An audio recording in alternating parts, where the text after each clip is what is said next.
Josh Stevens. MZ, Michael Zwerling. How in the world are you? Be honest. Fantastic yet again. Okay, good, because it's the beginning of the Saturday special where you have the most fun of all week at the radio station, or am I putting words in your mouth that are not true? Absolutely. Who else could deal with me singing Copacabana, such as last week? You're right. I did that, and I told you were pretty damn good, and boy, did I get in trouble with that. I got so many hateful emails for saying that you sounded good. But I'm not going to change my opinion. You did sound good, Josh Stevens. It's true. Yeah. It was just the timing, literally. Right. But I got working headphones this week. Yeah. Now, if people don't like what we're talking about today, and I don't think there's a snowball's chance in hell of that happening, I really don't, they can always request that you or I sing. Yep. But I think we might have a good one today because I don't think there's any question about it because it's all in the guest. You got company. Right. Yeah, here, what were you going to say here, a mystery guest? But Barry Manilow's not here today. Oh, I see. But Dave Michaels is. Hi, Dave Michaels. Good morning, MZ. How are you? I'm pretty good. I got some sleep, and I got a delicious, nice, warm shower. Oh, nice. How much sleep did you get? What works good for you? How many hours of sleep works good for you? Probably six to seven. Yeah, that's yeah. But it's always interrupted. Not because of my prostrate. Right. Is it that drunk guy that calls that night? Because I drink so much I drink so much fluid, so I don't have kidney stones. I hate kidney stones. Right. They're extremely painful, and I know because I used to be a kidney stone factory. Well, it's a good thing you're drinking only water and no brownies or a Diet Dr. Pepper. We're giving the guest right here, MZ. I can't believe you have that stuff on the table. Well. Holy mackerel. Well, let me invite everybody down to the Dave Cave where we have healthy stuff to consume. That stuff that's going to make you feel better, MZ, with deals that'll make you squeal. Now, today's special is Longevity Coffee. We have the Impact and the Extreme Energy. Now, the Longevity Coffee that is labeled the Impact, this has mushroom extract in it, a whole bunch of other good stuff that will do your body good. And the Energy has a massive dose of caffeine. So if that's what you're looking for, if you're looking for an energy boost, man, this stuff is insane. The Energy Extreme 62 coffee from Longevity. We've got these as well as a whole bunch of other things in the Dave Cave. And since it's a cold day, maybe a cup of coffee and reading a nice book is on your agenda. And we have Kay's these books for KSCO. I'm Kay Zwerling. These are Kay's commentaries, a whole book of them. We have plenty of these in the Dave Cave. And I'm always talking about the vitamins and supplements that we have, MZ, but I never talk about the books that we have. We also have KSCO gear, hats, jackets, sweatshirts, T-shirts, bumper stickers, face masks. We have all that stuff as well. And books, mineral supplements. We've got all that people stuff. buy enough of the supplements that will make them healthier and live longer anyhow. We can say that definitively. I mean, there is absolutely no question.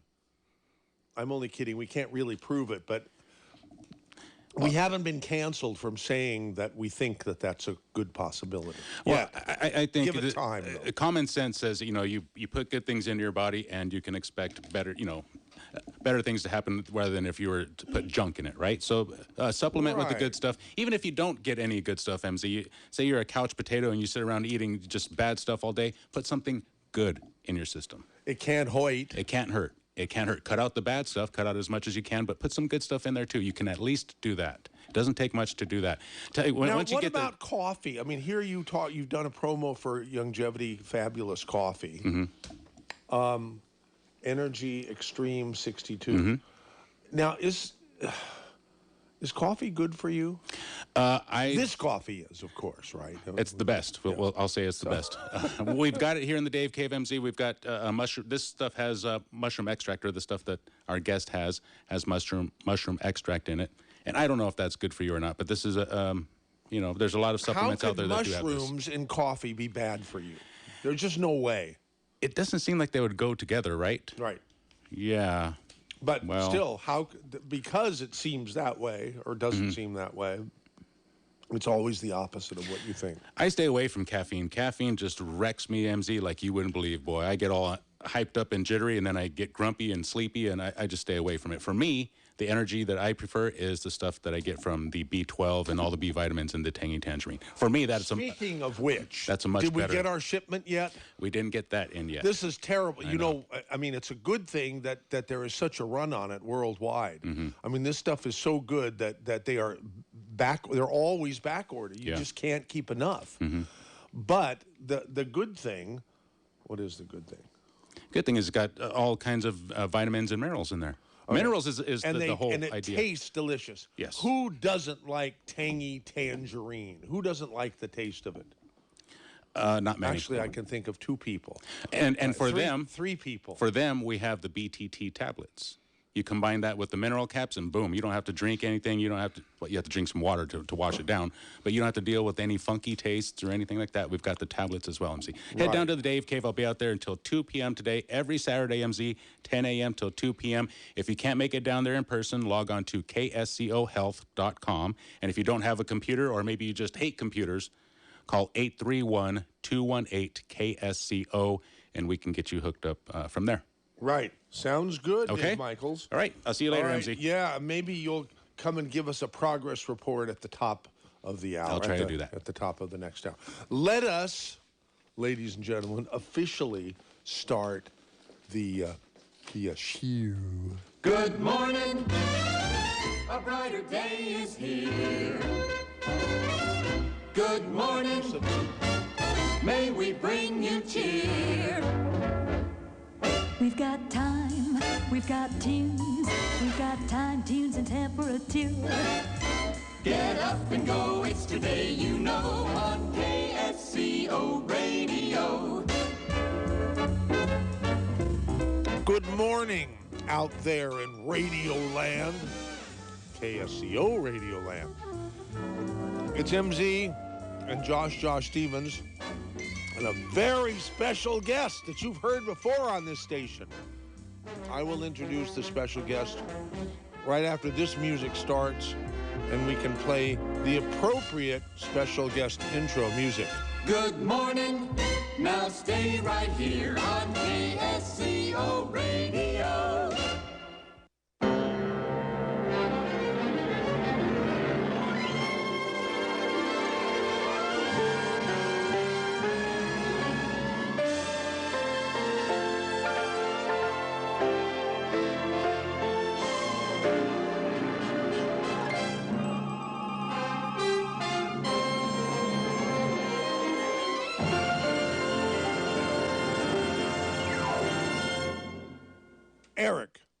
Eric Wattenberg, MD. MZ, how are you? Pretty good. MZ, MD. It's great to see your smiling face. And your bride is here with us, too, Deb. You guys you have this fabulous, nothing of a kind like it in the world, medical clinic up in the greater Bend, Oregon area. And you decided to take a very brief vacation from it. So A 2-week road trip with the camper on the back of the pickup truck, and we were having a ball. Spent the great. night in MZ's driveway last night with the sound of the waves crashing on the coastline. It was beautiful. Well, anyhow, welcome back to KSCO. You've had a show here for a long period of time. Your dad, Dr. Bill Wattenberg, who was beloved here by our audience and by our staff, who he moved to heaven in August of 2018, I think, right? Mm-hmm. And so it hasn't been the same without him, and I'm sure that's the same in your family. However, it's nice to say you caught the radio bug, I think, from your dad. I think so, right? I have caught the radio bug. I've been doing a Sunday afternoon show in Bend, Oregon called Your Care, Your Health. And my partner in crime is sitting next to me here, my wife, Deb. You know what for a second I thought you said? Your karaoke health. But that's not what you said. Your care, your health. I'm not sure you Well, want to you hear don't him want to do hear the karaoke part of it. Oh, okay. I think Josh, we'll leave that to Josh over there. Yeah. But no, Your Care, Your Health. And we do that every Sunday evening. You can pick that up, not to take anything away from KSCO. It's okay. It's a local talk show us locals have got to stick together. Yeah, on KBND, like K Bend without the E. Right. Sunday evenings from 5 to 8. It's open line healthcare talk, whatever anybody wants to talk about. And you never know. Maybe we'll have to syndicate this thing all the way down to KSCO. Oh, and beyond. You know, syndication is something that's not as impotent and powerful as it used to be because of the internet and because of podcasting and because of, blogs and things like that. There's no barrier to entry anymore to people who want to get into the media because you can create your own media. And if it's any good, people will find their way to it. You know, it'll, quote unquote, go viral. But right? there's nothing as good as live talk radio. Well, I agree. There's a character to it. There's a spontaneity to it that I don't know if podcasts will ever capture because those are recorded and you pick them up at your leisure. And how do you participate with a podcast? So you will have the opportunity to participate here for the next few hours on this show, which is great. That is absolutely true. And now, my wife has a voice that she's not all that confident with, but trust me, she sounds spectacular on the radio. She does a lot of our ads for us. She runs the clinic. I work for my wife. It's a beautiful life here. And I've been blessed for the last 8 years. We picked up this urgent care clinic. Last 26 years. Well, business-wise, 26 years in the marriage. So that's when you bought the clinic or started the clinic? We bought a failing urgent care that they almost handed to us. Please take this off our hands. They'd been losing money on it for years, and my wife and I turned this thing around, and it's done very, very well. We're very proud of it, doing what ought to be done in healthcare, which is access in healthcare when you need it. Let's talk a little bit about that, okay? You remarked yesterday when I was showing you our town, when we were driving around, that you hadn't noticed any urgent care places, any dock-in-the-boxes, as we used to call them.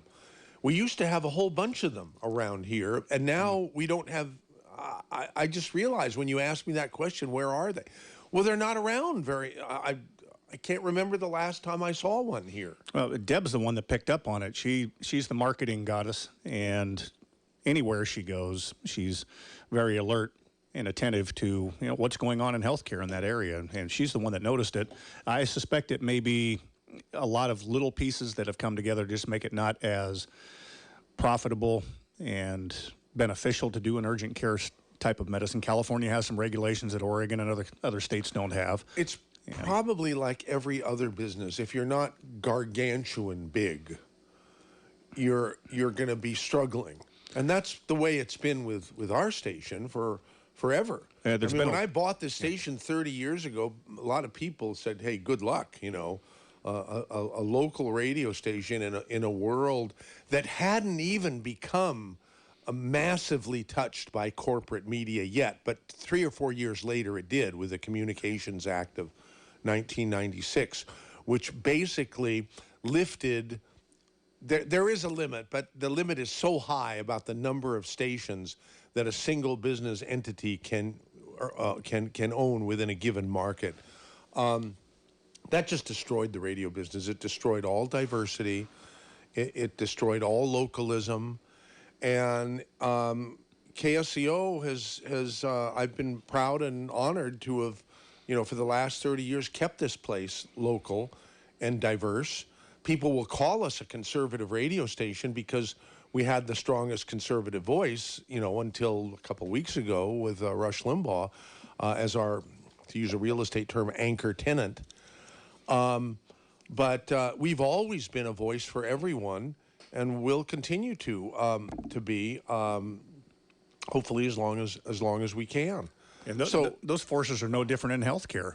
It is very difficult. You're either big. If you're not big, you don't get the big advertiser buys here. We hardly sell any advertising agency business at all because we're a little local station, and big companies hate little companies. They just do. And I suspect it's an economic fact of life. Well, you know, guys, thinking of gigantuan, the only urgent care that I'm seeing as I pull it up on Google is Sutter Urgent Care here in Santa Cruz. So I would love to reach out to any urgent care, walk-in, same-day medical care clinic that's out there in this beautiful Santa Cruz area. Call in. Let us give you a shout-out. Let your community know you're there to serve them. I think we're going to wait a long time and have no calls. Es posible. That may be the case. Healthcare has done the same thing. There's been a lot of consolidation, mom and pop urgent cares that started up and were doing well. The big guys see dollar signs all over it, and there have been a lot of mergers and acquisitions and consolidations. And hospital systems have... Is it too personal a question to ask you guys what your secret is? Our secret sauce is Deb and myself. It really is the personalities and the people behind the business and running it well. She has a favorite saying, which is, watch the pennies because the dollars will take care of themselves. But if you don't take care of it down at the basic level, nothing else is going to work. And MZ, when you say secret sauce, it's the first word that comes to my mind is team. And it's really the team that we've been able to develop together. They are absolutely phenomenal. You walk in, you're cared about immediately, and that's why it's called Your Care. So we're very proud of them. That sort of sounds just like KSCO, doesn't it, Josh Stevens? Absolutely. We met the family here yesterday. Wonderful team. Everybody just seems like they're all ticking on the same sequence, and they're here for the right reasons. And it really is what makes it go. The scary thing is when the consolidations do happen, what happens to the character of the entity that gets swallowed up? Yeah, and so that's why we're hoping that we can keep the character of this entity pretty much the same or better in terms of independence and about being about as corporate as you can be. Get a little closer if you could, MZ. Okay, you mean like this? Yeah. And where else on Saturday morning at 10 o'clock can you jump on the air and talk about anything you want within limits of the FCC? What are the getting mad limits? at us? What are the limits? I don't know. I think you What push it, aren't you MZ. allowed to say? Well, that little list of 7 words you're not supposed to say on air. I think that whole thing is a myth because I've been looking for the codification of those 7 words, and they're nowhere. They're nowhere except it was a George what's his name? Carlin thing, and it's not. But you always run the risk of a fine, a forfeiture, I think they call it, if you say something that the FCC decides is profane or indecent. Well, but that wasn't the point of my statement. My statement was, hey, listener land out there, this is one of the rare opportunities anywhere in the world to jump onto live talk radio, call in, speak what's on your mind, pick the brains of who's sitting behind the microphone, start up a conversation. People don't realize how unique this is in the world. There is almost no other country on the earth where you can just pick up a microphone and jump on the broadcast airwaves and say what is on your mind. Well, MZ yesterday said something a few times. I thought it was very profound, and it made me think of how we think about medical care and where it's all about the patient and so on. But MZ, you were saying one of your big missions has been to create something where everyone has a voice. Mm-hmm. So everybody out there, he means it. Call in. Use it or lose it, baby. Yeah, that's a threat, ladies and gentlemen. It is a threat. And to just cap that threat, use it or hear me sing. Oh, please call in, please. Do you hear me now? Right. Yeah. So anyhow. Back to your original point you were making. Our clinic is the same thing. It really is. There are very few medical entities now that just allow people to come in and show up when they feel like they need to be seen. That's unbelievable. Make your appointment. We'll see you in 3 weeks. If not, I'm sorry, you'll have to go to the emergency department. And that has always bothered me. The role of the healer is staff to do that. The role of the healer is to take care of patients when they need it, not 3 weeks from now, because half of the things that are bothering that patient at that point won't be there 3 weeks from now if they haven't died. And, running to the emergency room for everything is the wrong thing to do as well. So, but how do you, Deb, I was going to let you address the question MZ just asked. How do we do it? How do you staff for this? If Very people carefully. can really just show up whenever they want to without an appointment and get service, I think that's amazing. But how do you do it? Lots and lots and lots of interviewing. You have to find the right people who believe in that mission, that you do need to be there for the patients when they need to be seen. It is difficult. We'll have days where, maybe we see 15 or 20 people, and we'll have other days we see 50. And it waxes and wanes with the seasons, depends on what's going around. For better or worse, there's always been a saying that healthcare is recession-proof. Well, healthcare was COVID-proof as well, at least from our standpoint. Now, a lot of doctors' offices and hospitals, they closed up shop, they boarded the doors, they wouldn't let you in. They were afraid to get what generally is a common cold for most people. And to our credit, urgent care as an industry was there when almost nobody else was, because we felt it was our mission to take care of people when they needed it. Now, As did our team. Yeah, I say we as the team and the people working for us. So you never did close nor cut back? We closed one afternoon when we had a scare very early on that we might have been exposed, and before we really knew what this was and how to deal with it, that we sent everybody off to get tested. For a few hours. For a few hours in the afternoon. We have closed early a few days when we had very bad snowstorms, and the roads were horrendous. We live in Central Oregon, which is very cold in the winters. We get 6 months of winter, and we get some, very severe snowstorms. So for the safety of the crew, plus there's nobody out coming into the office when they can't get on the roads to come in. So we'd close a few hours early, let everybody get home in a safe manner instead of 9 o'clock at night. But with very, very few exceptions, most of your urgent care clinics are going to be there when you need them. So I don't like to make generalizations, so I'm going to make one. Well, you might as well. Get on with it, will you? Medical doctors are they're a breed among themselves, and I think most medical doctors believe that prescription drugs and the pharmaceutical, industry is God. And they promote prescription drugs. And for the last 20 or 30 years, most of the commercials that you see on network television, I think that the pharmaceutical companies effectively own the television networks, because without their ads, there would be no ads, and I don't think they could survive. So when I say the pharmaceutical companies own the media companies, I believe it. I really do. And you can call me a conspiracy theorist and so on. But how do you feel about that? As long as I've known you, Eric, you're a different style of MD. You're more open to, discussion and treatments that are alternative. Have I said that right? Healthcare is no different from any other industry. Follow the money. And the pharmaceutical companies are very powerful beyond media. They influence politics as a whole. I'm sure they had a big influence in every election, not just the last one. They have their agenda. They have things that they want to get done. They want the right people in the right place. They want to be able to influence the decisions that are made all the way up to the president.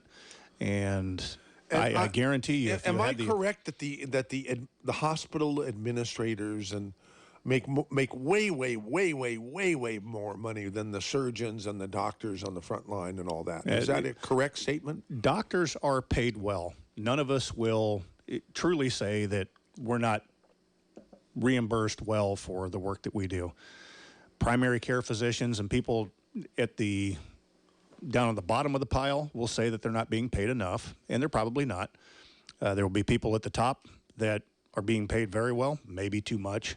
But I'm always quick to make that statement. I don't think doctors have any way to complain that we're not doing well enough. But the administrators and the business people and the C-suite and the corporations are doing very, very well. And I've got data. When I started on the radio in 2015, that was right when Obamacare was being implemented in full force. And again, it played right into my hand as then a substitute radio talk show host and then picking up a regular show.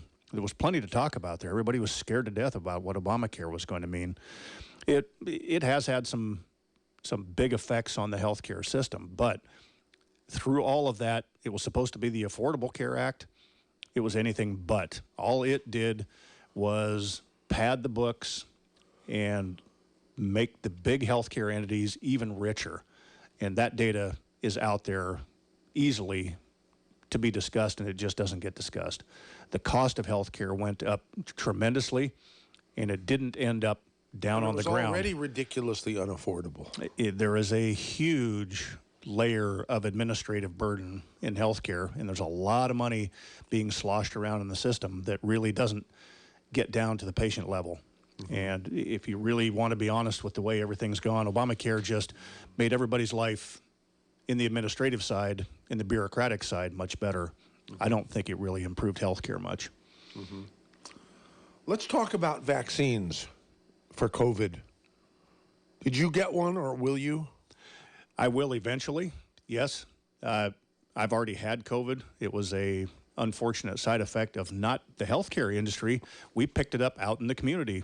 And so I say we, my wife and I, and it was a cold virus. She had a little worse case of it than I did. I had a little more than a cold. But with all of that, people that have had COVID, they've asked us all to wait for the vaccine and give it to the people who truly need it, because I should have some amount of immunity for the next 3 to 6 months. We really don't know that yet.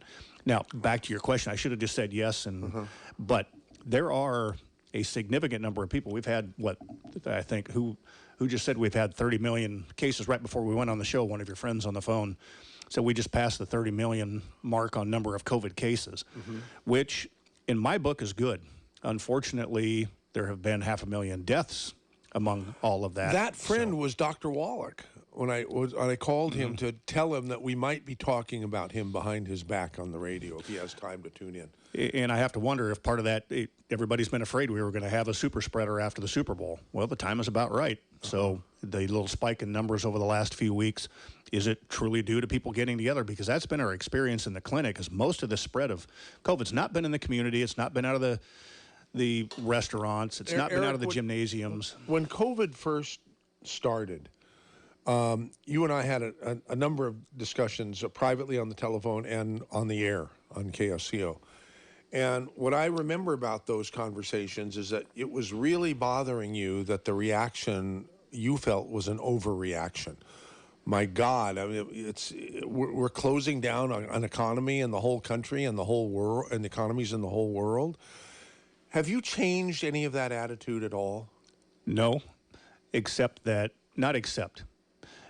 Even in the early stages, I never said this wasn't a serious problem, but it was not so widespread that we should have shut down the country. Now, how do you implement restrictions to keep it from spreading abnormally quickly? Do you shut down all vehicle travel and all air travel so that this thing doesn't have a chance to spread as quickly? But most of the country in the first 6 months was not having much of a problem with this, and yet all of the scare stories were, oh my gosh, the healthcare system's going to be overwhelmed. And it was in some localities, New York, New Jersey, then Chicago, Louisiana. There were some outbreaks that really did cause trouble. Seattle had a little bit of a problem that went away very quickly.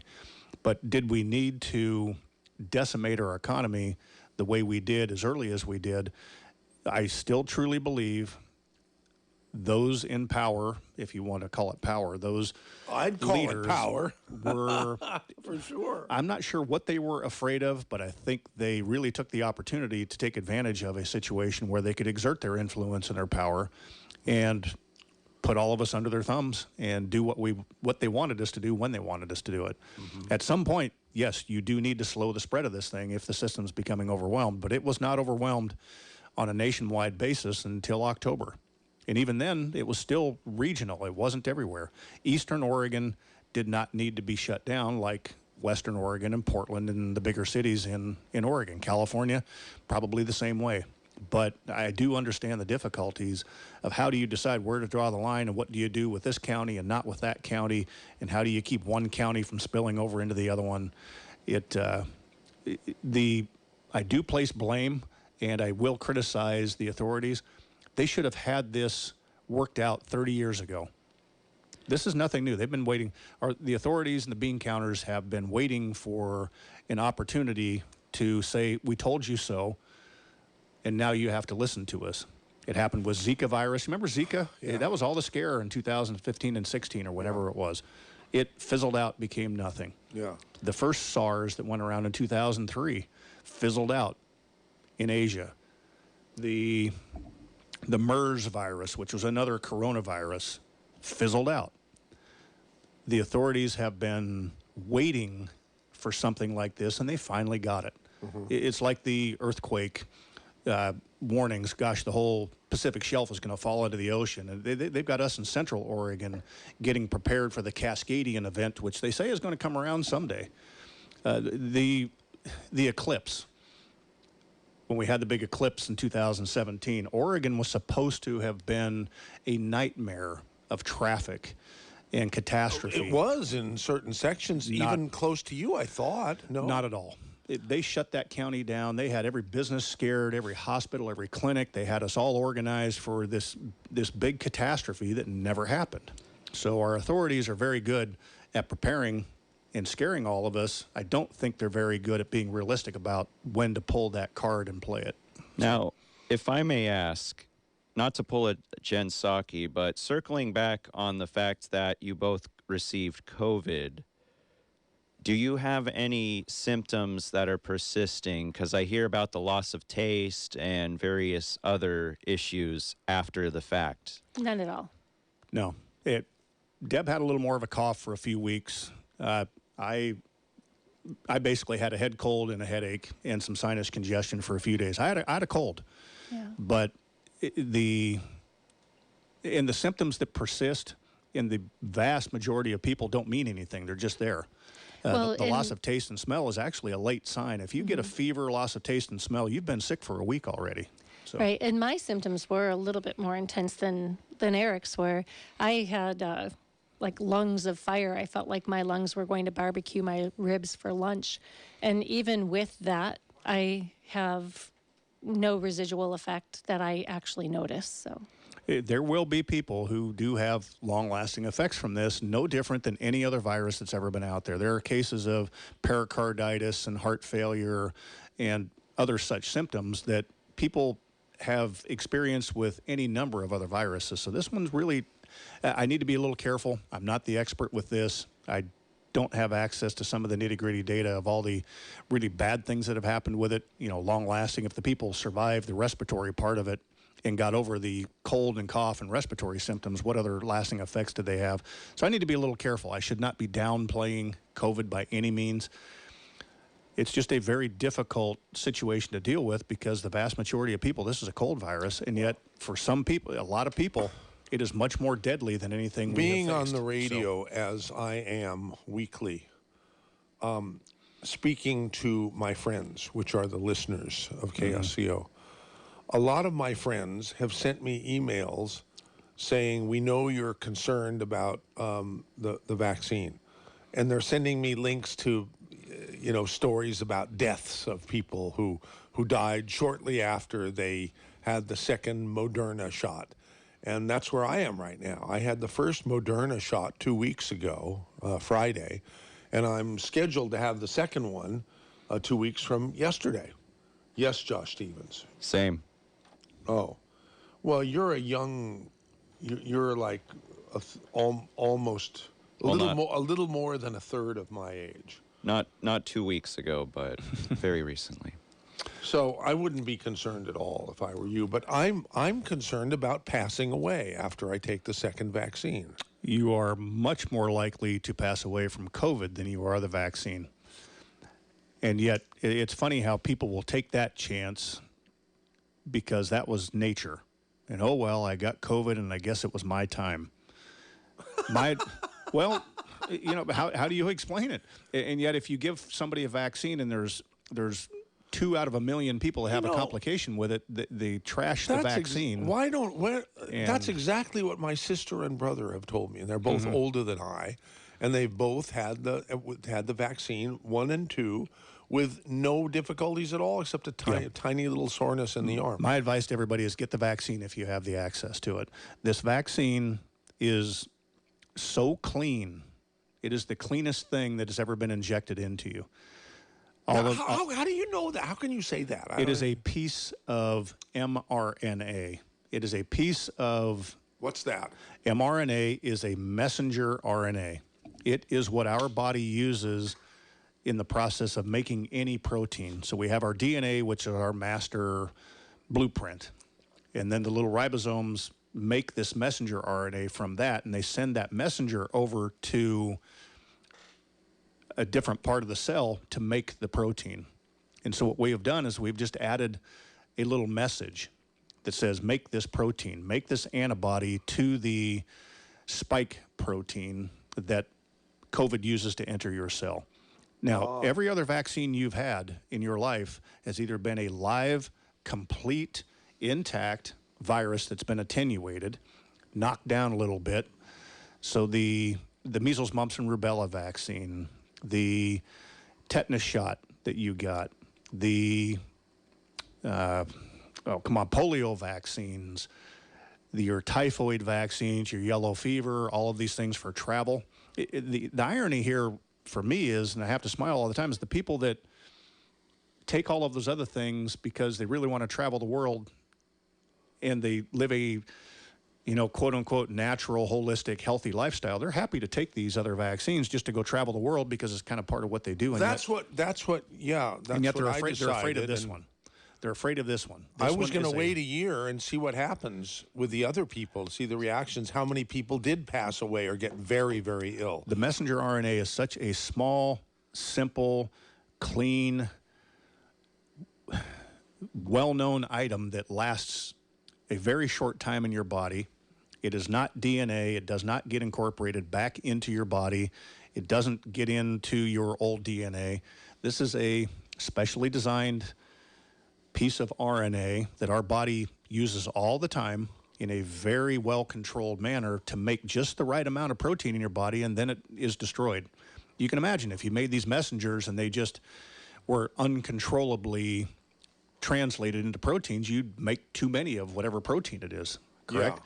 So these messenger RNA are designed by our own body to get shot, shooting the messenger. Exactly. Used very quickly for a very short amount of time, make some protein, and be destroyed.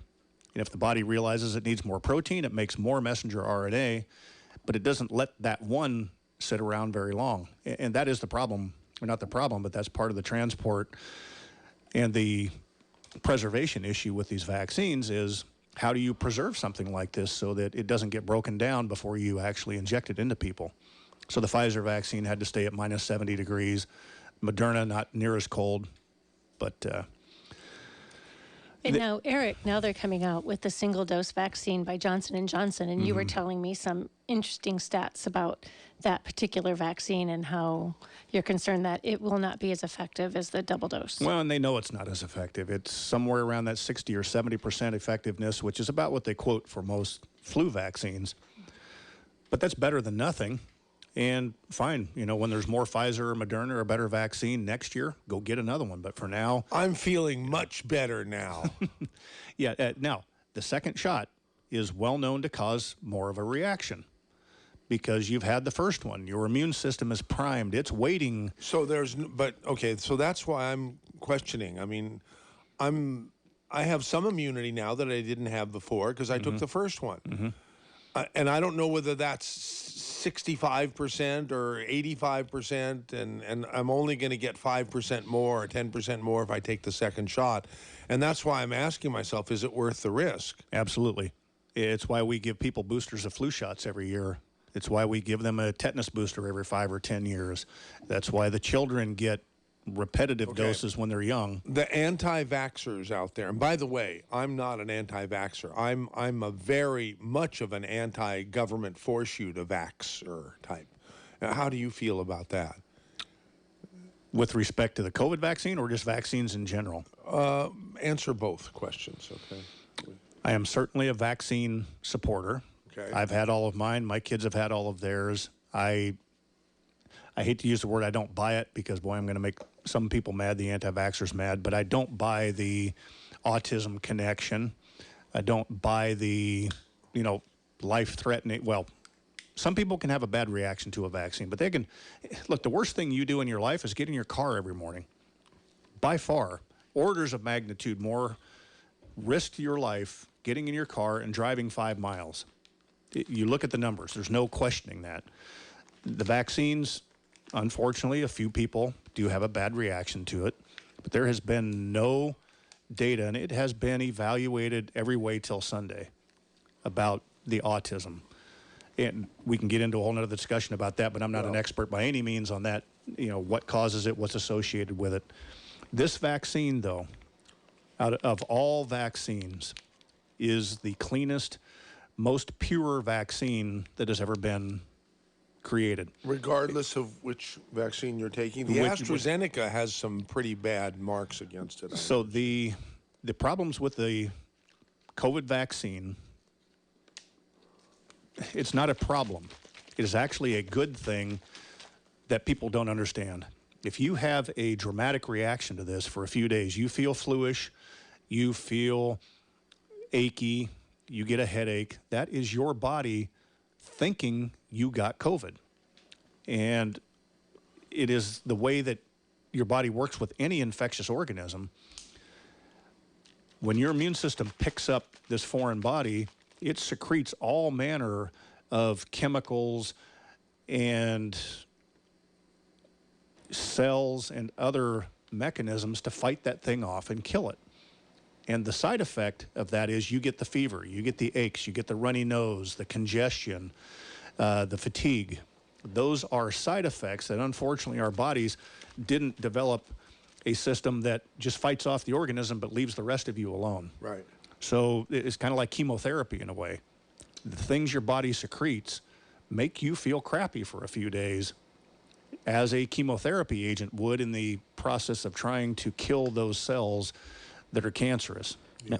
Now, if I may ask, with regards to the Johnson & Johnson vaccine, there's been a couple of narratives pushed forth. One, which I believe follows more of an emotional regards because of the fact that Johnson & Johnson, the company, is synonymous with the talcum baby powder thing. How do we go beyond those narratives to instill confidence? And also this one that I think might be a myth, that it uses fetal tissue, that's been upsetting to, I believe, some of the religious communities. I have not drilled down into how they manufactured that vaccine.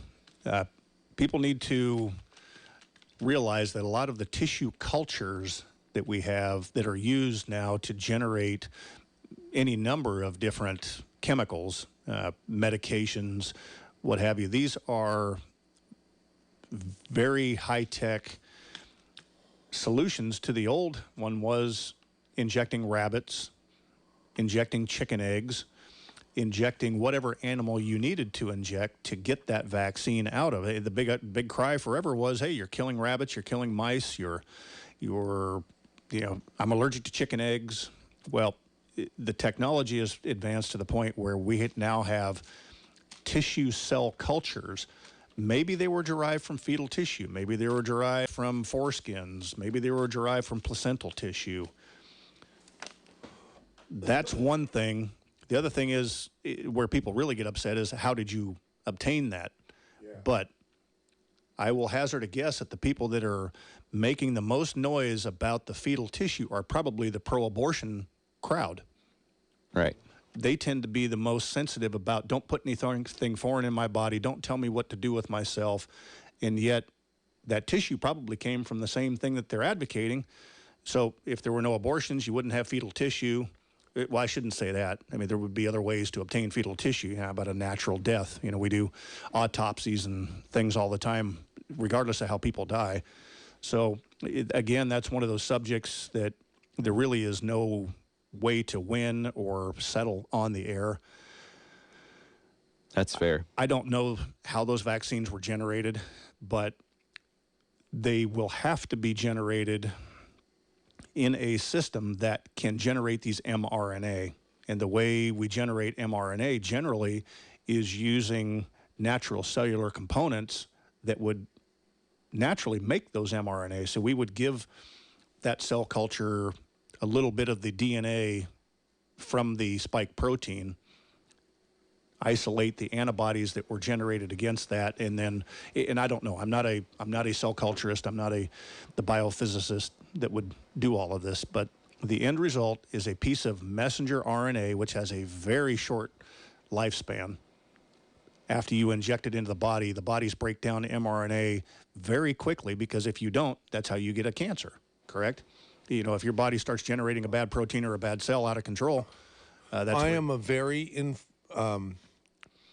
I'm highly influenced. I was going to say influential. I'm not at all, but I'm a very influenceable person. And I find that the last person I talk to always influences me. I think I'm going to make you be the last person I talk to about whether to take the rest of the vaccine. But people need to realize the adverse effect, that feeling fluish for a few days, it's actually a very good sign. And I've said this for years with the flu shot. If you tend to feel a little fluish, and I was one of those, I've had it happen several times, to the point where I just don't get my flu shot unless I know I can kind of lay low for a few days. Because you feel a little run down, but that's your body saying, hey, I recognize that vaccine. And in the process of recognizing it and making the antibodies, it also secretes all these other inflammatory compounds that it uses to fight off and kill bad things, and that's what makes you feel bad. But 2 days after your vaccine, it just magically goes away, because guess what? There was no virus there. There was no organism that it was going to take 10 days to get out of your body. It just said, oh, false alarm. Okay, let's put the fire trucks back in the station. So real quick, with that in mind, does that mean when we get the second shot, we should possibly have a rest day the day after taking it? Absolutely. I think It's almost every guideline has said, hey, lay low for a few days. Don't plan on Does that mean I shouldn't do the not the next, but the following Saturday special? Because I'm getting it. I'm supposed to get it at the second shot at 3 o'clock on Friday. You may not. Two Friday, not next Friday, but the Friday after. You may not feel well for a few days. Would it be a terrible thing for me to do the radio program anyhow, even though I felt like bleep? Well, you bring somebody in like us, and you let us do most of the work. Oh, that now you're talking. All right. You bring my wife in; she'll make anybody feel better. Right. So, okay. So, Josh Stevens, you're screening a phone call now. Did Dr. Wallach call in just to listen, or does he want to talk? I think he said he just wanted to listen. Okay. All right. So he can call back and if he wants to say something. So we'll just leave him there to listen. Okay. Great. So, all right. Let's take a couple of callers. Let's just do that anyhow. The first caller we're going to take is none other than Sean in Live Oak. But how do I get to Sean? Okay, here. Here. you drive up 99 above Yuba City, and been through there many times, Sean. Sean in Live Oak, you're on the air. Oh, hi there. One of my concerns about this whole COVID-19 response is, I think your guest marked how there's been some overreaction, and I'm concerned about how the overreaction has caused fatalities that are approaching or exceeding the actual deaths from COVID-19. One of the most disturbing things was shutting down our schools has led to a 2,000% increase in teen suicides. That bothers me tremendously, and it was portended to be the case from day one of this. And the authorities just don't want to listen to it. They don't want to acknowledge it. And as importantly, they're helpless. They don't know which way to go. They're damned if they do and damned if they don't. If they don't shut down our society and there's an excess death out there because of that, then somebody's going to take them to task for not shutting down the schools. So this is a very difficult political and societal issue that we've not solved in this country. Nobody is willing to come down on either side and say, well, tough luck, get back to work. Some of you are going to get sick. Some of you are going to die. The other side is, oh my gosh, if we don't do everything we can that we can pull out of the book and out of the bag to stop this thing, we are going to get blamed for that one extra death. My gosh, my grandmother died because you didn't shut down society and keep all those little germ factory kids at home. But there is a very real societal fallout from this. And I'm really afraid that there's going to be a whole generation of kids who are going to be afraid to approach another person face to face. Wow. I completely hear you on this. And this past fall, I did a whole bunch of flu shot clinics out in our community, in schools and businesses in the city and fire departments and on and on and on. Anyway, there was one flu shot clinic that really stands out to me, and it's because there was a little 5-year-old girl in line with her mom, and everyone had their masks on. One of their what seemed to be dear friends walked up to them to say hello. And this little girl, at first, I thought she was kidding and playing around, but she spread her little feet out, she pushed her arms out, and she just started yelling, 6 feet, 6 feet, 6 feet, stay away. Broke my heart. She was terrified of somebody approaching her. So one of my big concerns is, what is this doing to our youth and to humanity? I mean, have you walked outside without a face mask on? It feels weird. So I'm concerned about us losing some of our humanity as well. We were out in a national park. My wife and I are on this two-week road trip. Finally, after 9 months, we're able to get away from the clinic for a few weeks. We were out in the national park, and there were people that were walking out on hikes through these canyons, beautiful part of Death Valley. And 50 feet away, people would see us coming. They'd pull their mask out of their pocket, put it on, and they couldn't get far enough away from us walking up this big, wide-open wash in between the canyon walls. This has really scarred humanity, and there's going to be a component of people who, they were already neurotic about all of this to start with. This will just aggravate it beyond all means. The other part is, when was the last time you saw somebody smile? Good point. Yeah. All right. So, Sean, great question. Thanks for calling 479-1080. Here is our next caller, David in La Selva Beach, who is a Johnson & Johnson vaccine comment person. Go ahead, David. You're on. Yeah, thanks, MD. Hey, great host, great topic. This is what makes the Saturday special so brilliant, and well done.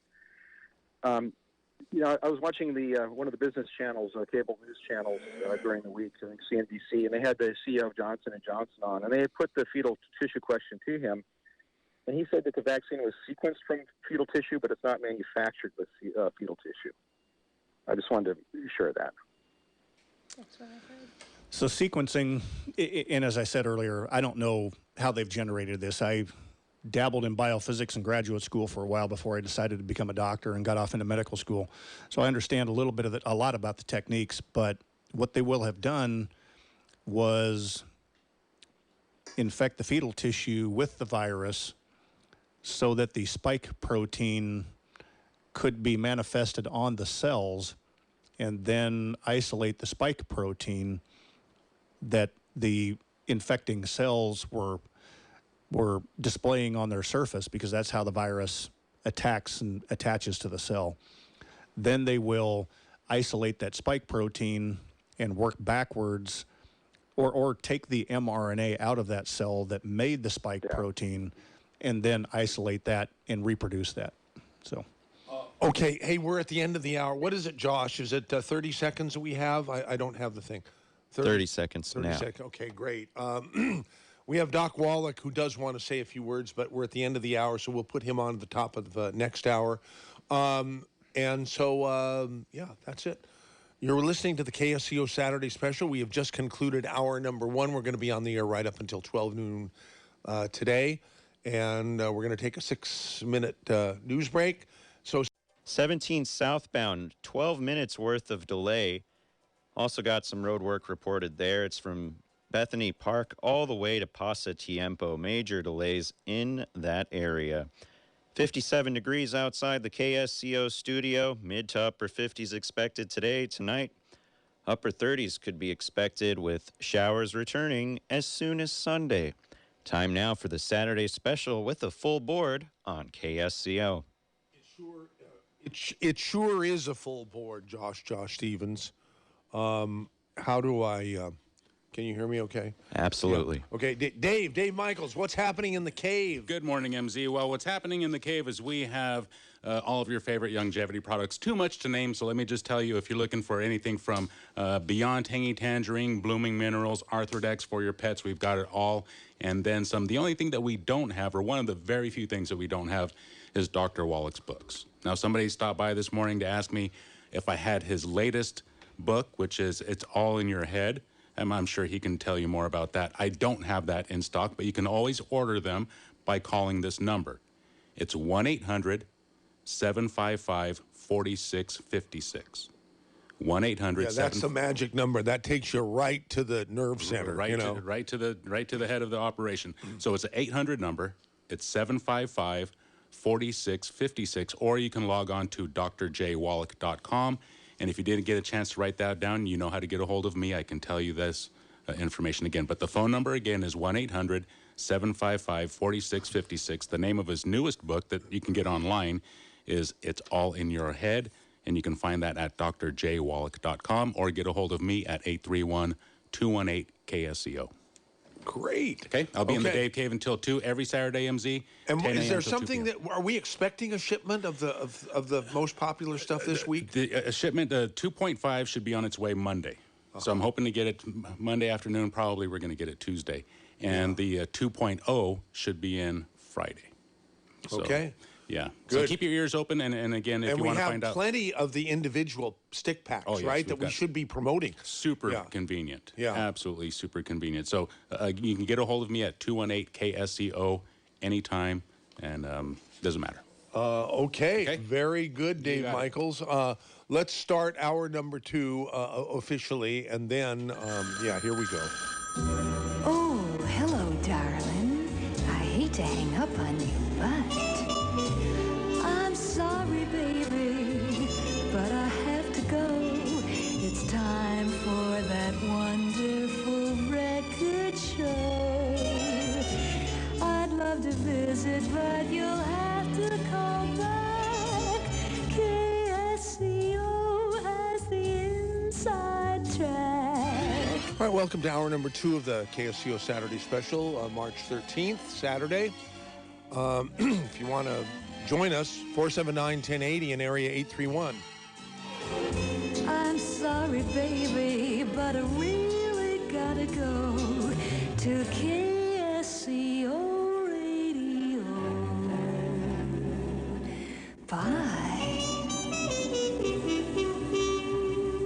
And we're going to start hour number 2 by hearing some words from Dr. Wallach himself. Hi, Dr. Wallach. Where are you? Well, good morning, sir. Hi. Thank you so much for allowing me to share your microphone. Okay. By the way, I think you've met Dr. Wattenberg on the phone, a few years ago. Yeah. Yeah, on the phone. I think we've met personally. Right. So, hello, Dr. Wattenberg. Here we go. Your mic is on now. I'm here now. Good morning. Good morning. Okay, well, let me just take a few minutes. I know you have lots of stuff already planned, so I'm not going to take much of your time. But, I got some breaking news here on the COVID thing. As of this morning, we passed 30 million infections in the USA alone. 30 million infections. Okay? We have over 550,000 dead. Arlington Cemetery, which has all our military dead, more dead from the Civil War to now, only has 400,000 graves. In a little over 1 year, following Dr. Fauci's words, it's a nothing flu, just, wash your hands, put a mask on and distance. What do we get? 550,000 dead and 30 million infections. Okay, not a good result. And so what I suggest is this. The vaccination thing is a 3-part thing. Everybody forgets 2 parts of it, especially medical doctors. Vaccinations require a certain response from the body, And vaccinations do not kill viruses, bacteria, fungus, or yeast. They only alert the body to the DNA and RNA of the viruses, bacteria, and yeast.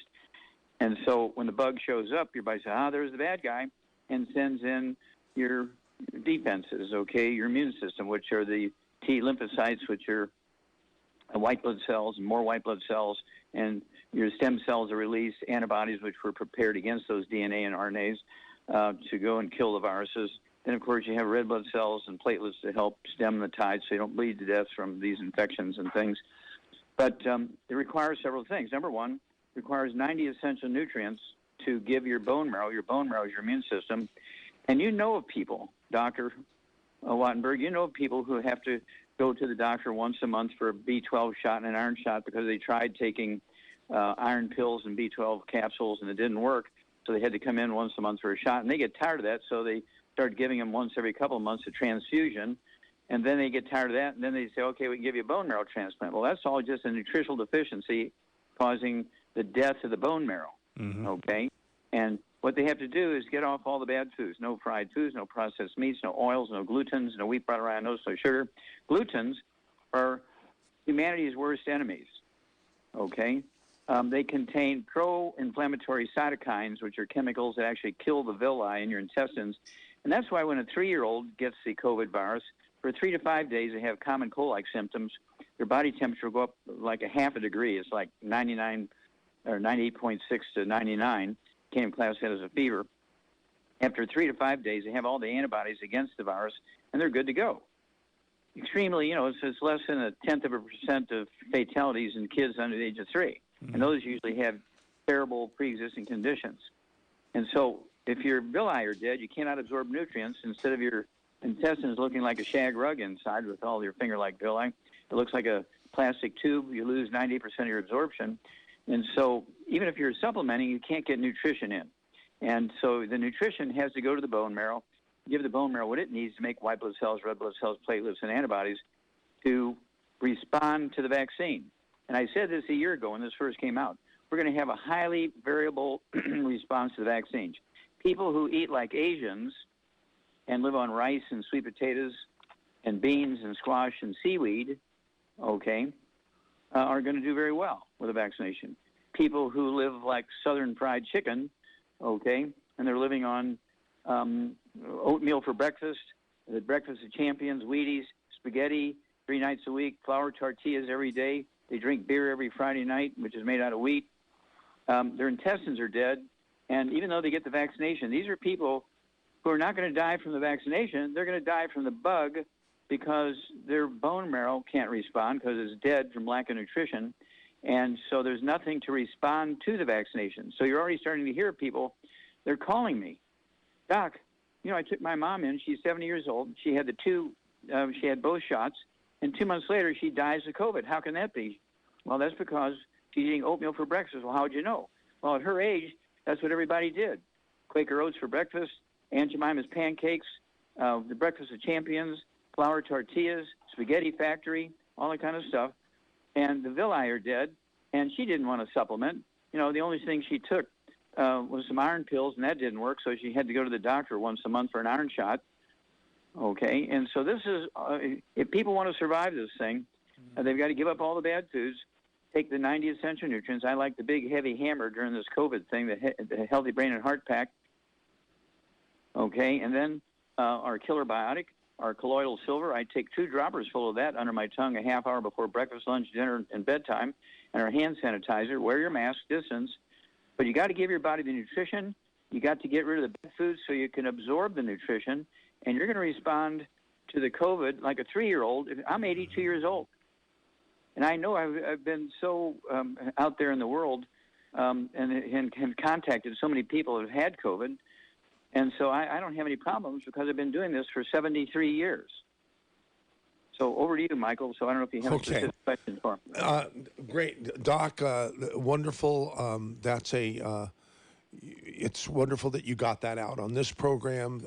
Thank you for doing it quickly, and a lot of eyebrows were raised, I think. And I wholeheartedly agree. It's very obvious that people who are in good health tolerate this very easily, like a common cold virus. And the worse their health gets and the older they get with all of the attendant malnutrition and malabsorption and, lack of good health, the harder time they're having with this. It's very obvious. Doc, when people ask you, should I take the virus? You've all... Did you take the virus? Take the virus, the vaccine, excuse me. Jeez. Yeah, let's all take the virus, definitely. You have to take the virus. But when people ask you if they should take... Yeah. If they ask you, should I take the vaccine, I've heard you always respond, that's a very personal thing, and I'm not going to give you any kind of advice about that. But I'm going to ask you if you take the vaccine, and I know the answer, but might as well tell our audience. Okay, well, the odds are I'll probably take the vaccine when I start traveling again. Right now, we have a cart at the front door, and when I leave the house, I spray myself and do my hands and arms and my face with the hand sanitizer, and I take some of our colloidal silver. When I come back in the house, I will take off all my clothes and throw them in a basket near the door, and I do the colloidal silver and the hand sanitizer all over, and then I do all that kind of stuff. I'm very, very careful. I'm not flippant about this because I'm a pathologist. I've done 32,000 autopsies, and dead bodies are dead bodies, and so it's one of those things where you don't want to wind up being one premature. You want to be a super centenarian. You want to live to be 110 or better, which everybody can do. Now, I find this fascinating. Here's a statistic that the CDC put out just a month or so ago. They said that the surgeons, trauma emergency room surgeons, their average lifespan is 57. That's hardly a good testimony. So I guarantee you they're not taking vitamins and minerals. They're eating lots of gluten and maybe even drinking some beer on the way home or stopping at 2 o'clock in the morning at Waffle House and having some waffles and beer or something like that. And they're doing all the bad stuff, and that's why their average lifespan is only 57. There's not a lack of finances for certain. And so the medical system is very ignorant when it comes to nutrition and the body's requirement of nutrition. Doctors still tell people when they ask them, should I take some vitamins and minerals? Nah, just eat well. You get everything you need if you just eat well. Okay? You don't say that, do you, Eric? You don't say that. Or, I mean, not to put you on the spot, but I don't think you do. I think you're more of an alternative MD than anybody else. Yeah, I encourage people, eat well, stay healthy, get exercise, take a multivitamin at a minimum, and, minimize the damage that you do to yourself. It breaks our heart every day to watch the things people do to themselves. So, well, thank you for saying that. Of course, I'll throw one piece at there, but just as your voice is quieting down there, most multivitamins in the market, they say complete nutrition, they have 27 nutrients in them. Many will have 23, some will have 18. There's 90 essential nutrients. There's none on the market except the Healthy Brain and Heart Pack that has all 90. Okay, so there's, they're not the same. You can't say, well, I'm taking a multivitamin. Okay, that's not quite good enough, especially in this time. You want the big hammer in the toolbox, which is the Healthy Brain and Heart Pack, and I can't stress that enough. You take Centrum, it has 27 nutrients in it. Not even a third of the 90. Well, and I think you really nail it too, in that just taking a good supplement isn't enough. You need to. It's absolutely critical that you choose healthy habits for what you're consuming. Absolutely. Doc, should we put you back on hold? Do you want to listen some more? Or do you want to? Okay, we'll do that. Okay. Thank you. Thank you. That's Doc Wallach. Now let's go to our next caller. That's Devin on Highway 17 about the injection.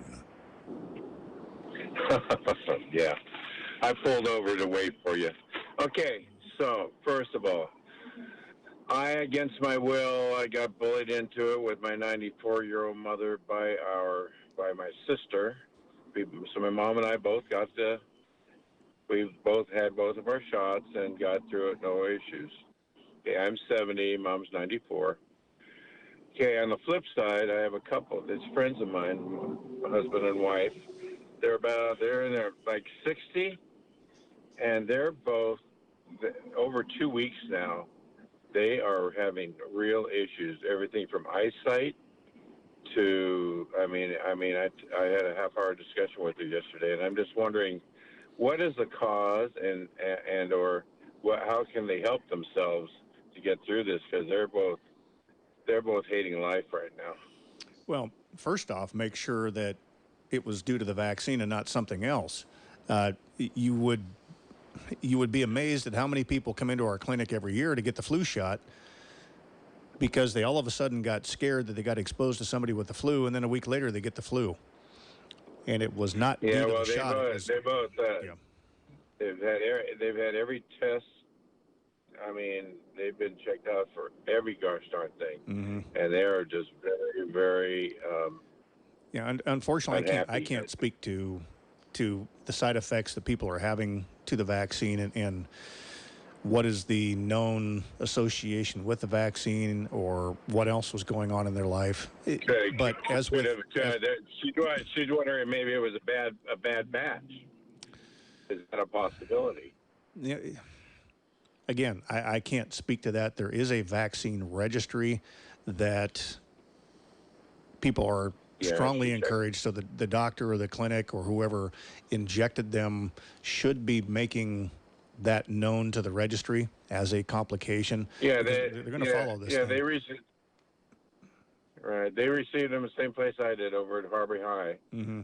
Well, just make sure they, at a minimum, regardless of how it turns out, make sure that they report this to the entity that gave the vaccine, or they themselves go onto the registry and enter. If they have the ability, I haven't looked into that service yet with regards to COVID. But for one, we all need to know, as a scientific community, we need to be tallying all of these, and that happens with any medication or any treatment. There have been many medications that look very safe in all the trials with the FDA, and then you roll them out to the general public, and after millions and millions of doses, little things crop to the top that were not picked up early, and there have been many treatments pulled from the market because of untoward effects that they just did not realize with the several thousand people in the trials. They only cropped up after millions and millions of doses. But I'm sorry they're having these side effects. I haven't heard of vision changes. Now, with any... Yeah, they're the only ones I know of, and plus now I'm wondering if they'd be more of a disadvantage because they've been going through this hell now for over 2 weeks, 3 weeks, and they're saying the hell with the second one. So that was with the first. That was with the first shot. That. So, yes, they would definitely be somebody who probably ought not to get the second round of vaccine, at least until their doctors and specialists isolate what is doing this to them. Any viral infection in a few very unlucky people, except the vaccine should not.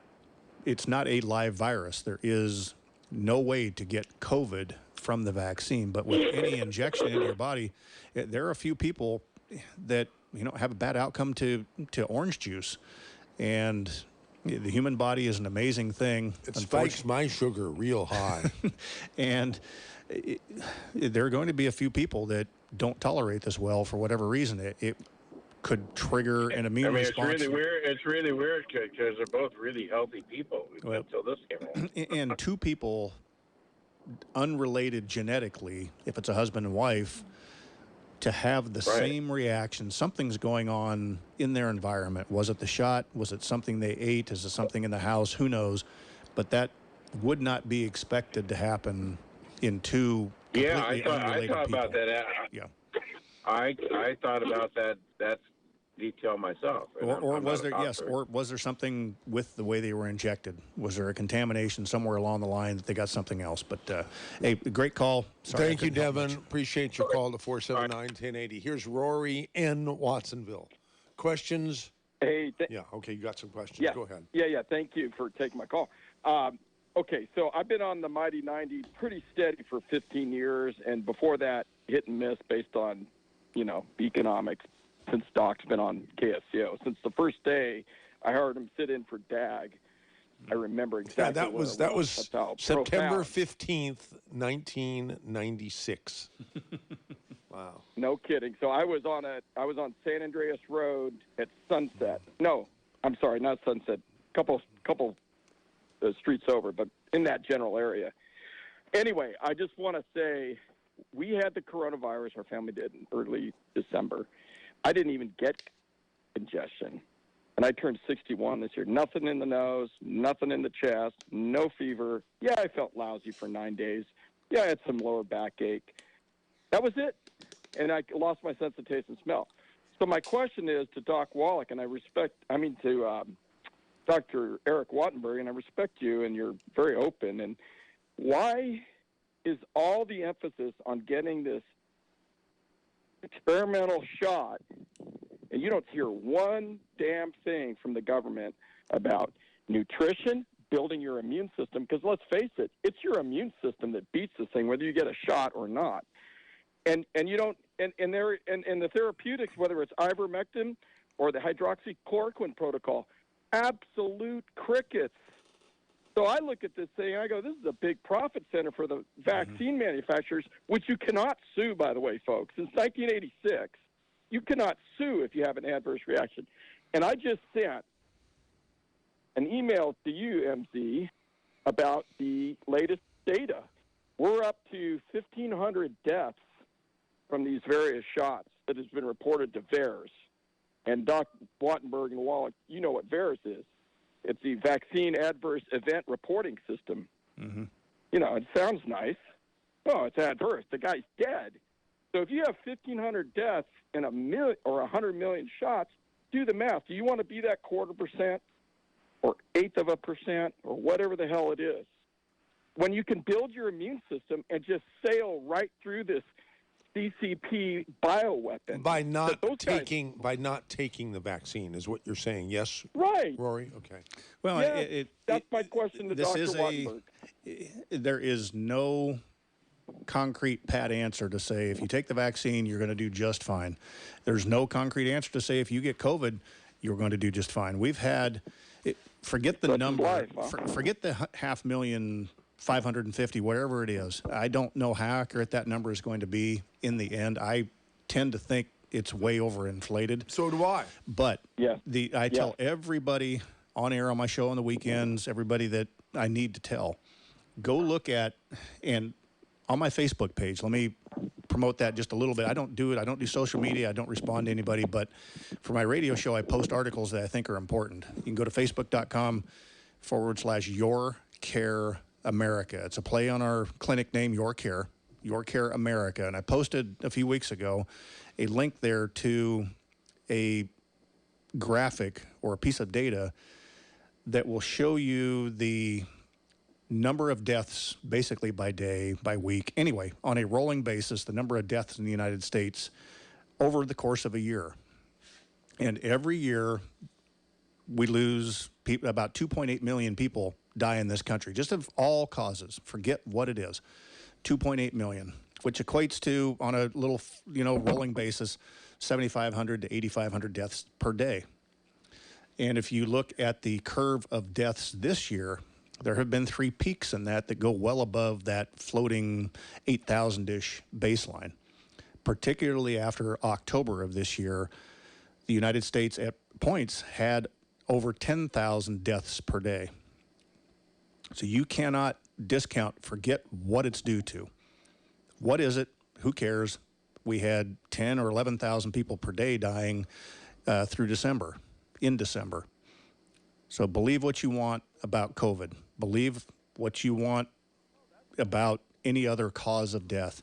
But we have to explain those excess deaths. And the only thing staring us in the face is COVID, because it hasn't been the flu this year. We had almost no flu. And I attribute that to all the hygiene. People are wearing masks, staying away from each other. They're not coughing on each other. The kids, for better or worse, the kids weren't going to school. I think for the worse. But because we didn't have the opportunity to spread viruses like the flu, they never showed up. And humans, I think, do have an innate immunity to the flu because of repeated exposures to it and flu shots, and you've had it 10 years ago, whatever it is. So I'm not trying to downplay your point, but what do you do about the vaccine? Do we need it? Do we not? The reality is this thing has been very deadly to society, and now you're splitting hairs. How do we prevent those susceptible people from picking it up and leave the rest of us alone and let our own immunity take care of it? Because you're right, 99.5% of the population doesn't need the vaccine because we are going to tolerate it very well. But what do you do about that other 0.5%, and how many deaths is that going to cause? So, And I have one question that I guess I didn't ask it well. Why is the medical community completely silent on boosting your immune system, using the Mighty 90, using therapeutics like ivermectin, hydroxychloroquine protocol? Why were those stories literally crushed in social media? Google crushed them. Twitter crushed any therapeutic, anything beneficial. It would have gotten us back on our feet faster and calmed down the fear. They stoked fear. And that Fauci, he's a rat.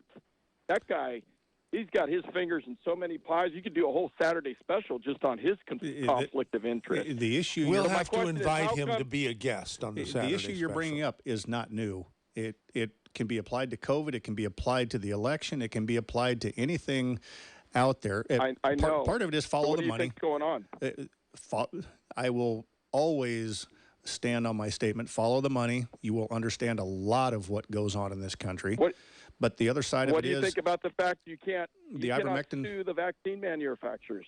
What about it? Go talk to your politician. You can't sue the tobacco companies. You can't sue the marijuana companies. Sure you can. No, they've sued. The tobacco companies have been sued. Yeah, no, but that got settled with the tobacco settlement. They got absolved of any liability anymore. So anyway, now we're splitting hairs and that's not splitting hairs, but you cannot sue the vaccine manufacturers since 1986. Ronald Reagan signed that legislation.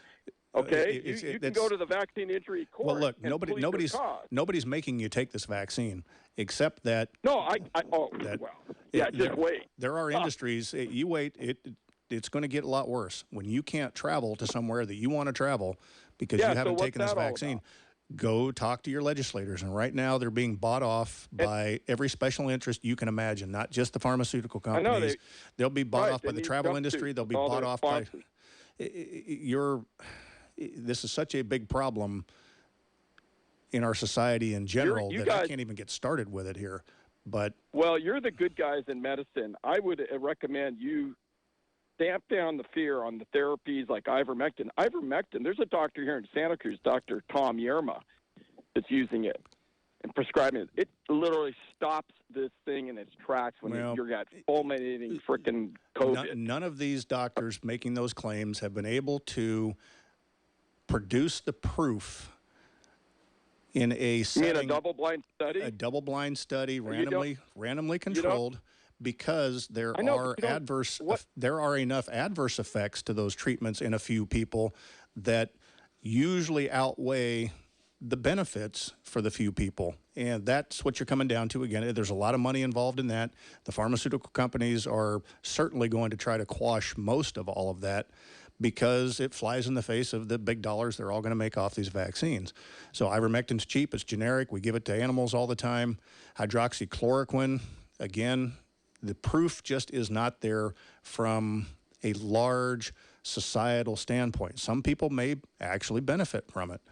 But again, you're dealing with, it depends on which end of the stick you're looking at. Are you looking at the stick from the end of the one person who benefited from it, or are you looking at the other end of the stick, which is all of the people harmed by that treatment, and how do you balance that out? And unfortunately, me as a physician, I'm stuck because I can be hung out to dry by providing a therapy that has not been approved because there is a risk of adverse outcomes. Or if there's one adverse outcome, here again, follow the money. The attorneys are going to nail me to the wall if I use a therapy and I cause liver disease or liver failure in a person with ivermectin. And yet, if I'd just kept my hands off it and done nothing, I wouldn't have had a problem. So the money is a huge issue here again. If it wasn't for the lawyers, you'd have a lot more treatments and therapies out there being tried on people because the people, the doctors or the therapists using it wouldn't be afraid to try that therapy. But I will get hung out to dry if I do something off-label and there's one adverse outcome with it where I, as a physician, if I just choose to not take that risk and turn a blind eye to it, hey, me as a physician and my career and my, my livelihood, I'm protected. Okay. Rory, thanks for calling 479-1080. Our next caller is going to be Joe in Santa Cruz. Joe, you had a shot reaction for the Moderna? Yeah, I called you about 2 weeks ago. Remember? You remember? Well, anyway, I'll just give you my point is, and I'm fine now, which took 2 weeks. But my question is, or maybe a comment. Moderna still hasn't gotten back to me, which is interesting. As I mentioned to you, I called their number, which was in Asia, so it's not a local number. Right. And to this day, no one's ever responded back. And I'm questioning whether or not they're even keeping data on people with adverse effects. You know, I'm okay. I'm fine now. But as I said, I had a really reaction to the second shot. So my question is, are they really keeping the statistics on this stuff? How do we know that? They haven't got back to me. I mean, I'm one person. Maybe that's not a good judgment, but it seems kind of odd that they're not responding at all. Well, if you can imagine how many people are getting the vaccine right now, it may be just a numbers thing. How do you know that the vote you cast in the last election actually got tallied up correctly?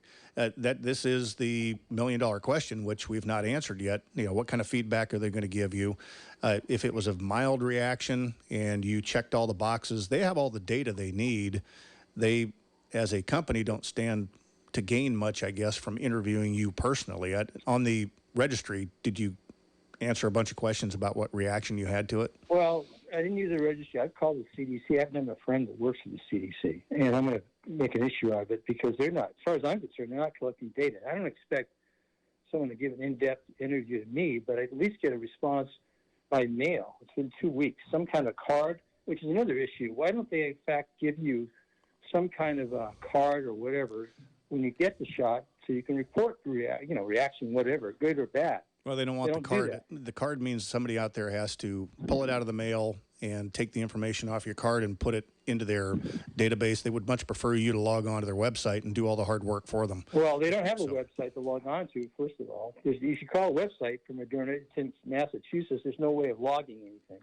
There's a phone number, which I mentioned 2 weeks ago, in Asia, answered by someone who could barely speak English. Well, the other side is, would you trust Moderna with your feedback, or do you want to put it on the National Adverse Vaccine Database? I'll put it on the national register. My point is Moderna's not making money, and that's fine. I mean, it's a decent. I'm not saying it's a bad product. I'm just saying you would think, based on their requirement to have 3 years of data, they would take an active role in doing that, which apparently they're not, according to at least my experiences.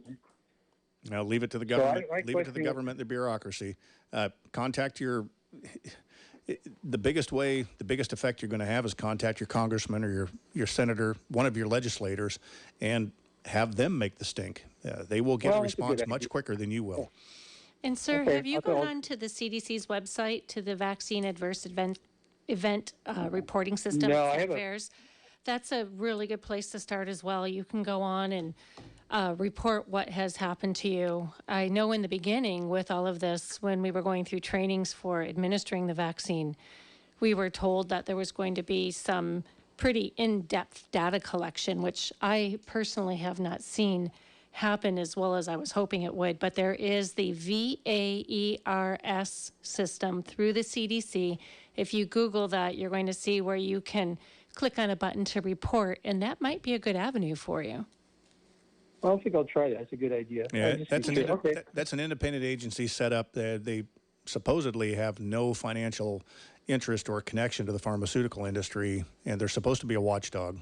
So through the CDC. I'll do that. Best wishes to you. Well, thank you. Thanks for calling 479-1080. Okay, thank you, Joe. Here's Terry in Pacific Grove. Terry, you're on the air on KSCO. Thank you. MZ and all your fine guests that are on today with you, thanks for being there. And I have more of a comment.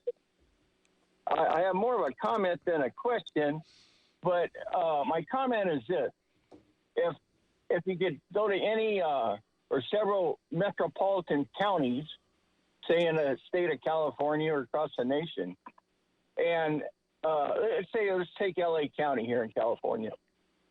And you could go to the county clerk's office and come up with a number of death certificates issued in 2019, and then have them also give you the number of death certificates issued in 2020. I think it would put a lot of light as to the amount of deaths attributed to COVID.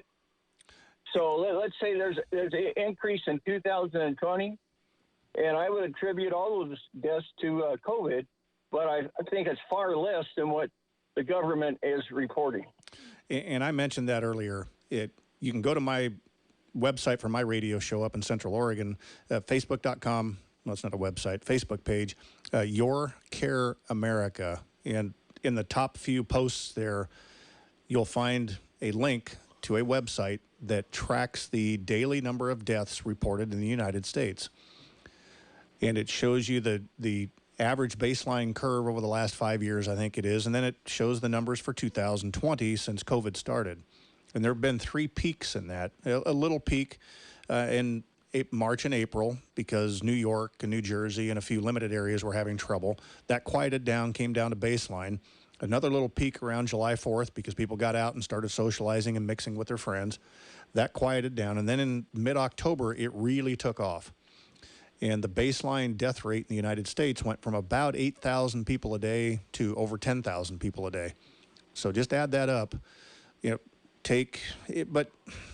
That was the peak part of it. You'd have to do the math on the area under the curve to figure out how many excess deaths there were over the normal baseline on average per year. You'd have to divide it by the number of days to see what the excess has been. But say it was 1,000 people a day for 30 days. Well, there's an extra 30,000 people there. Times another 12 months, there's 300,000. So, are we in the ballpark of this 550? I think 550 is probably going to turn out to be way high when all of the data miners go back and accurately look at what really caused that person's death, or was COVID-19 just one of the things going along with that person's death that probably would have happened otherwise within a few weeks or a month. But right now, everybody is just categorically checking off COVID-19 and calling that a COVID-19 death. So I'm not here to deliberate what the actual real number is. Is it half? Is it a third? Is it 3/4 of what they're reporting? But forget what caused all the deaths. Just go look at those curves, and you can see that there is something out there killing people. If it's not COVID, what is it? Okay, Terry, thank you for calling 479-1080. Here's Mrs. Future with a response to adverse effect. Hey, son, how you doing? I'm doing great. Great show, you guys.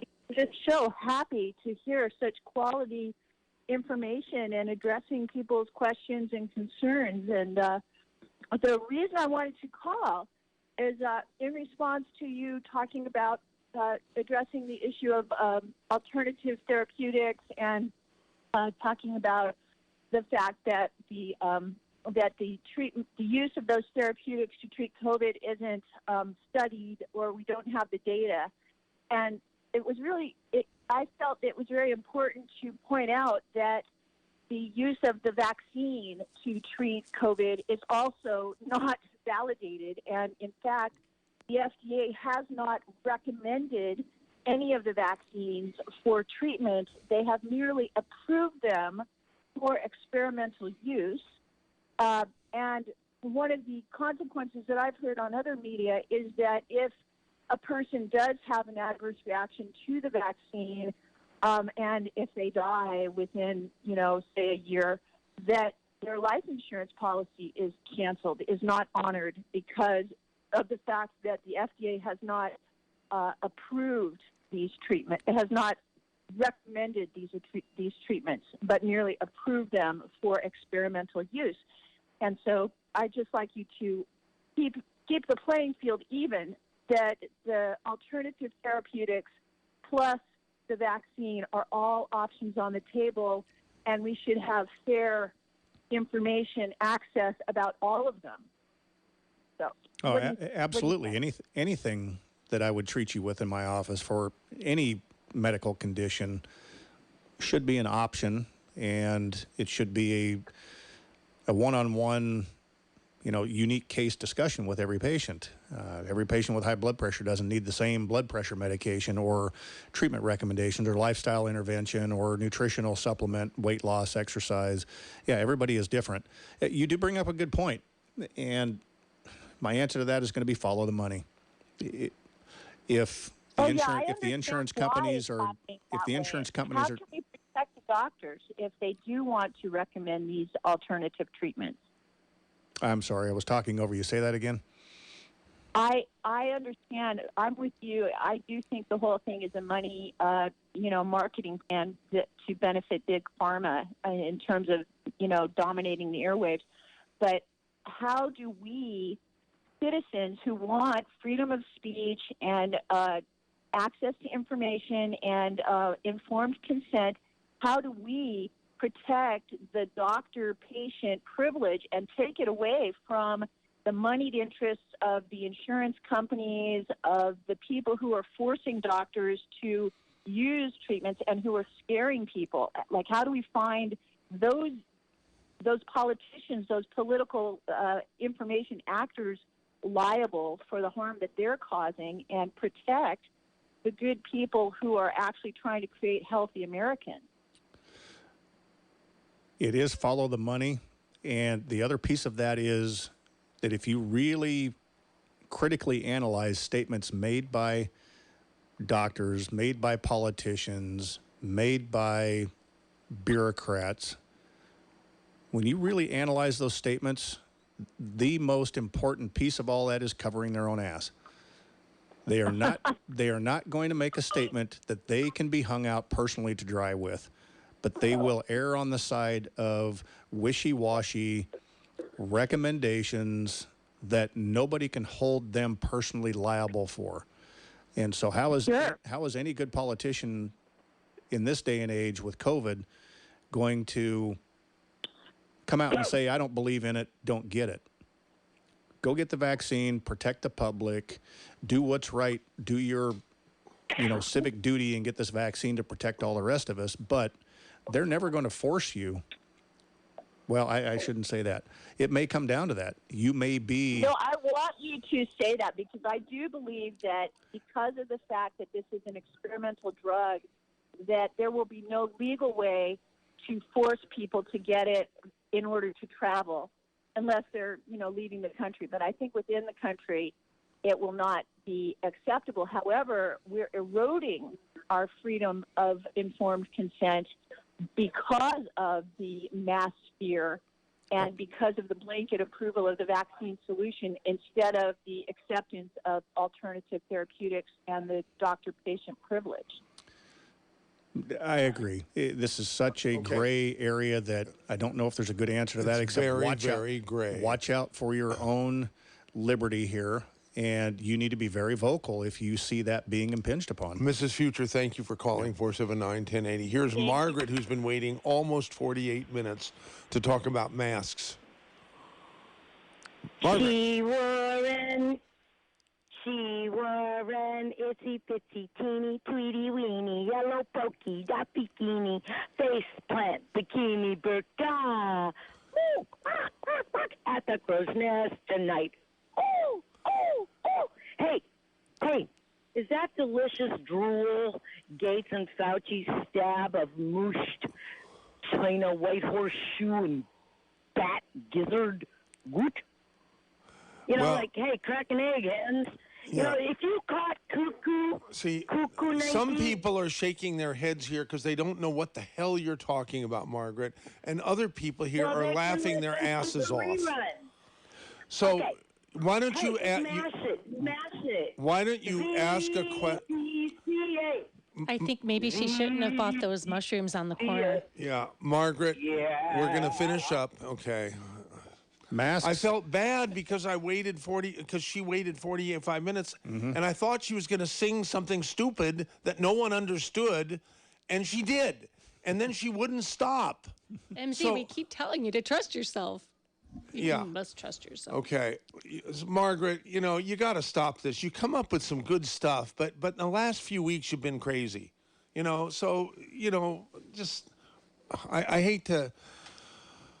I'm not going to make a blanket statement now. I'm just going to take the But next. at some points with all of this, we do have to just talk crazy for a minute because it is difficult. Is that why you were laughing your ass off? You know, someday, what is this whole COVID thing about? Have we actually lost our minds in this country, or can we follow some science? And I think what's happening is the officials admit they don't know what the hell they're doing sometimes. They're covering their butts. They're doing what's politically expedient and correct. They're trying their best, but they're covering their blubber butts, as your dad used to say. Exactly. They sometimes they don't know what they don't know what they're talking about. And What is it, Josh Stevens? Or they're just spending way too much time partying because they're locked down with the fun guy. Oh, okay. Well, we should start. Yeah. They're not doing what they're telling the rest of us to do. How many instances have we had of our politicians saying one thing and then doing just the opposite and getting caught red-handed doing that? Yeah, that's true. Anyhow, we do have some more callers. We're going to try to get them all in here. It looks like we have Ed in Los Gatos, California. Ed, you're on the air. How are you? Just fine. How are you, Ed? Good. I'm just hanging in there. I just wanted to acknowledge your guest's comment about the number of deaths increasing for those spikes.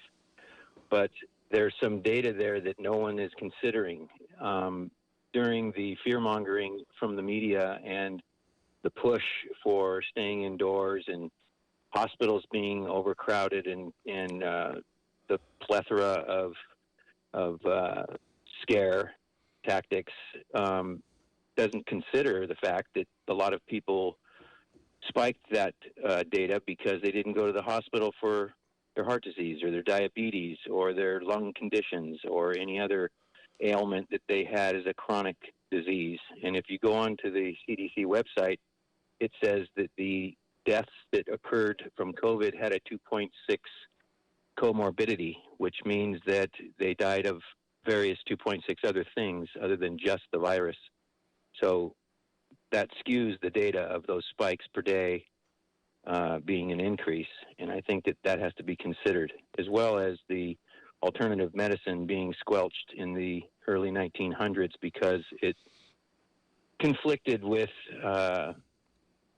the modern pharmaceutical companies taking over, along with the American Medical Association, the fact that homeopathic methodologies have always worked far better than chemicals or pharmaceuticals, and that's something that has been put on the kibosh because it doesn't make money. Now, who could argue with that? I sure can't. I want to thank you for calling 479-1080 years. I will make one comment on that, though.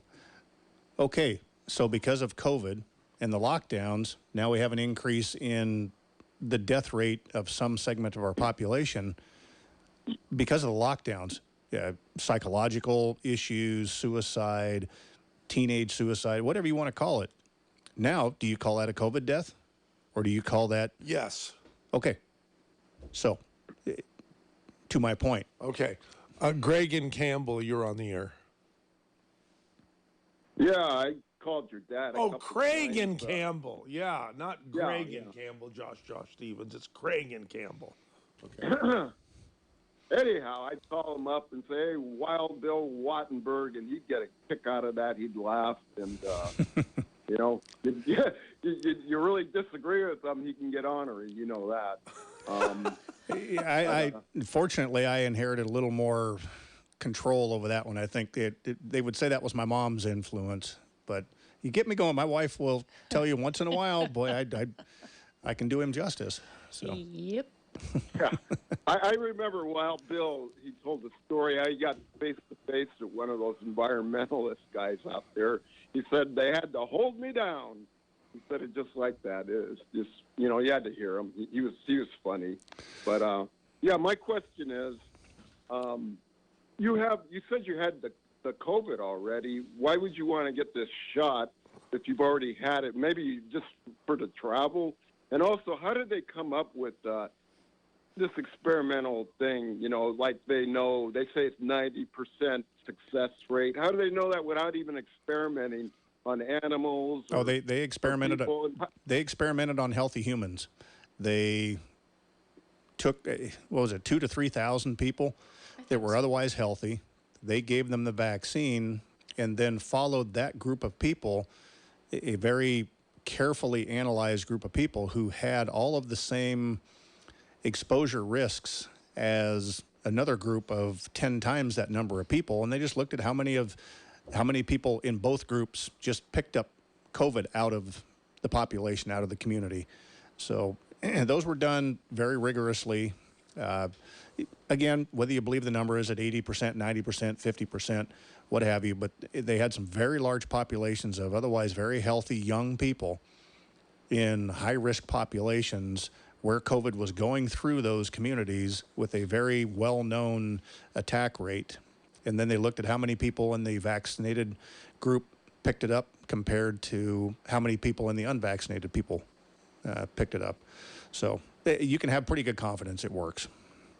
So there you have it, Craig, not Greg. Well, I got a quick one. I got a quick follow-up. What about they don't know any kind of long-term effects? What if it could give you dementia? Yeah, there are a lot of what ifs here, and all I'm going to have to say is trust the science. Well, you don't know it, but hey, do you know that to a certainty of anything else? I think I've been coming down with dementia already, and maybe the vaccine might reverse my dementia. It might.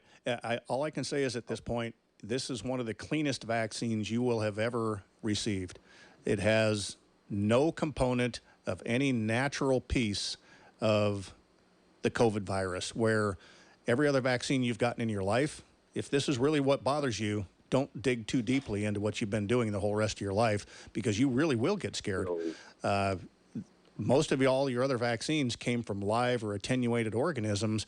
The flu virus, I don't know if you get the flu shot, but that one is a completely competent virus that's put into eggs and propagated in eggs, and then they purify it out of the eggs and break it down and make it inactive. So you don't get the flu from the flu shot, but there are a lot of components in a flu shot that you're not going to get in this one. Craig, have we got you convinced?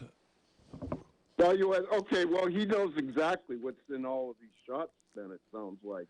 No, I don't, but I've got a list here. But there's no time to talk about it. Yeah. Anyhow, Craig, thank you for calling 479-1080. Juanita has an idea for Wallach. What is it? Yeah, two quick suggestions. To have Dr. Wallach as your guest on your radio show, Dr. Wattenberg, and also to have Dr. Wallach's products available at your establishment. Oh, now that's an idea. It's a good idea. It's been kicked around many times, for and we're years. still doing it. And I'm getting the talk radio bug, and it's been slowly in the making. Yeah. You'll have more listeners if you do have Dr. Wallach on. Mm-hmm. Well, okay. Thank you for the suggestion here. Right. Nick in Royal Oaks, oh, my God. You waited a long time, but it's the end of the show. What? Quick. Welcome here in your travels. I think you're a little early for wildflowers, but the mystery spot is where the virus came from. It was developed in Virginia, and when it was deemed too dangerous, it went to China, and I believe Fauci also sent money with it. I'll put one out there for you. This is a conspiracy theory I've been hesitant to even mention anywhere. Only 10 seconds left. Did the Chinese do this to knock off a whole bunch of otherwise ill, somewhat unproductive people? Possibly. Yeah, that's the end, folks. Yeah, thank you. Thank you, Eric. Thank you. Thank you, Deb. Thank you, all the callers. That's all. You're listening to KSCO.